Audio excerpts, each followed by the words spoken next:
Hello viewers, পৃথিবীতে এমন একটি সুন্দর মুসলিম দেশ রয়েছে যেখানে হজ না পালন করা পর্যন্ত কোনো ছেলে বা মেয়ের সহজে বিয়ে হয় না, যেটা বিশ্বের বৃহত্তম পাম তেল উৎপাদনকারী দেশ হিসেবে পরিচিত, যেখানে প্রাচীন ঐতিহ্য, আধুনিকতা এবং প্রাকৃতিক সৌন্দর্য একাকার, যেখানে বিয়ের আগের রাতটা কনেকে তার বান্ধবীদের সাথে কাটাতে হয়। বর্তমানে এশিয়ার একটি সুন্দর মুসলিম দেশ হচ্ছে ইন্দোনেশিয়া। তবে এদেশে প্রায় 8 লাখেরও বেশি মসজিদ রয়েছে, এমনকি সবচেয়ে বেশি ভূমিকম্প এবং প্রাকৃতিক দুর্যোগ হয়ে থাকে এদেশে।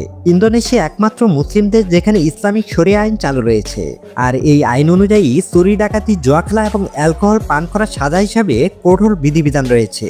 এমনকি এদেশে সুন্দরী মেয়েদের নাচ দেখলে আপনি মুগ্ধ হতে বাধ্য হবেন। এদেশের বিভিন্ন গ্রামে কয়েকদিনের জন্য বিয়ের স্বাদ পেতে সবাই যেতে চায়। আজকের এই ভিডিওতে ইন্দোনেশিয়া সম্পর্কে সকল অজানা তথ্য জানাতে চলেছি, তাই ভিডিওটি না টেনে সম্পূর্ণ দেখতে থাকুন। তো ভিডিওটি শুরু করার পূর্বে যারা এখনো আমাদের চ্যানেলটিকে সাবস্ক্রাইব করেননি, তারা চ্যানেলটি সাবস্ক্রাইব করে পাশে থাকা বেল বাটনটি বাজিয়ে দিন। ধন্যবাদ।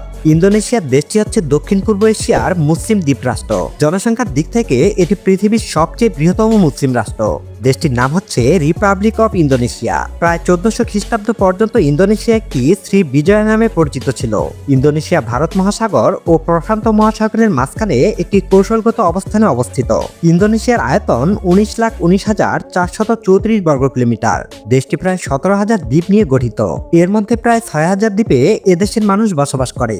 ইন্দোনেশিয়ার মোট জনসংখ্যা 27,60,00,000। বর্তমানে ইন্দোনেশিয়াতে 23 কোটি মুসলিম নাগরিক বসবাস করে। ইন্দোনেশিয়া পৃথিবীর বৃহত্তম মুসলিম প্রধান দেশ। ইন্দোনেশিয়াতে প্রায় 700টিরও বেশি ভাষা রয়েছে। বালি ইন্দোনেশিয়ার 34টি প্রদেশের মধ্যে সবচেয়ে ক্ষুদ্রতম প্রদেশ, যার জনসংখ্যা 42 লাখ।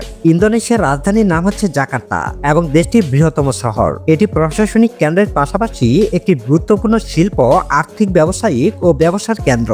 নিউ ইয়র্ক সিটির আদালতে গড়ে উঠেছে এই মহানগরটি। এদেশের বৃহত্তম জনগোষ্ঠী ইসলামের বিধিবিধানগুলো কঠোরভাবে মেনে চলে। ইসলামিক শরিয়া আইন অনুসরণ করে মেনে চলার কারণে দিন দিন উন্নতির দিকে এগিয়ে যাচ্ছে দেশটি। এখানে জুয়া খেলা, অ্যালকোহল পান করা কঠোরভাবে নিষিদ্ধ করা হয়েছে। এই দেশটিতে অন্যান্য দেশের তুলনায় সবচেয়ে বেশি ভূমিকম্প হয়ে থাকে। ইন্দোনেশিয়াতে ভ্রমণ পিয়াসু মানুষের আকর্ষণ সব থেকে বেশি থাকে, কারণ ইন্দোনেশিয়ার মানুষেরা পর্যটকদের সাথে বন্ধুত্বপূর্ণ আচরণ করে থাকে। আপনি জেনে অবাক হবেন যে এখানে বিয়েতে কোনো মেয়ে যদি সম্মতি দেয় এবং দুই পক্ষের কথাবার্তা যদি ফাইনাল হয়, তখন মেয়ের মাথা থেকে সামান্য চুল কেটে নিয়ে যায় ছেলের বাড়ির লোকেরা। এরপর বিয়ের আয়োজন শুরু হয়। বিয়ের আগের রাতটা কনে তার বান্ধবীদের সাথেই কাটায়। অ্যামাজনের পরেই ইন্দোনেশিয়া পৃথিবীর সবচেয়ে বেশি বন অঞ্চলযুক্ত দেশ। বিশ্বের সবচেয়ে বড় মুসলিম দেশ হচ্ছে ইন্দোনেশিয়া, যেখানে মুসলিম জনসংখ্যায় বিশ্বের যে কোনো দেশের চেয়ে বেশি। ইন্দোনেশিয়াতে প্রায় 8 লাখেরও বেশি মসজিদ রয়েছে। এর মধ্যে সবচেয়ে বিখ্যাত এবং বৃহত্তম মসজিদ হলো ইস্তিক্লাল মসজিদ, যা জাকার্তাতে অবস্থিত। এই মসজিদটি বিশ্বের 3য় বৃহত্তম মসজিদ। এতে প্রায় 1 লাখেরও বেশি মানুষ একসাথে নামাজ আদায় করতে পারে। মাদ্রাসার ক্ষেত্রে ইন্দোনেশিয়ার দেশটিতে সবচেয়ে বেশি মাদ্রাসা রয়েছে, যেখানে ইসলামের বিভিন্ন শাখার শিক্ষা দেওয়া হয়। ইন্দোনেশিয়ার সব মেয়েরাই স্কার্ফ পরে থাকে, আর বয়স্ক মহিলাদের বোরকা পরতে দেখা যায়। ইন্দোনেশিয়াতে বিয়ের ক্ষেত্রে একটি আইন প্রচলিত রয়েছে, যেখানে হজ পালন না করা পর্যন্ত কোনো ছেলে বা মেয়ের সহজে বিয়ে হয় না।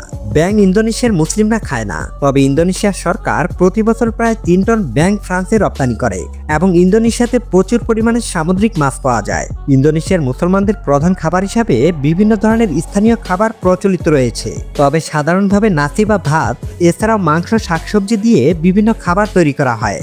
ইন্দোনেশিয়ার মেয়েরা বাংলাদেশি ছেলেদের সবচেয়ে বেশি পছন্দ করেন, কারণ বাংলাদেশি যুবকদের এদেশে প্রায় শতাধিক নারী বিয়ে করেন। ইন্দোনেশিয়ার নারীরা বলে যে বাংলাদেশিরা অনেক পরিশ্রমী এবং শিক্ষিত। তারা স্ত্রীকে মর্যাদা ও সম্মান দিতে জানে। এসব কারণে বাংলাদেশি যুবকদের বিয়ে করেছেন অনেক ইন্দোনেশিয়ান নারী। তো ভিউয়ার্স, এই ছিল আজকের ভিডিওটি যদি আপনাদের ন্যূনতম ভালো লেগে থাকে, তাহলে ভিডিওতে একটি লাইক, কমেন্ট করে জানিয়ে দিবেন ভিডিওটি আপনার কাছে কেমন লেগেছে। আর এরকম ভিডিও পাওয়ার জন্য অবশ্যই চ্যানেলটি সাবস্ক্রাইব করে পাশে থাকা বেল বাটনটি বাজিয়ে দিবেন। এতক্ষণ সাথে থাকার জন্য ধন্যবাদ।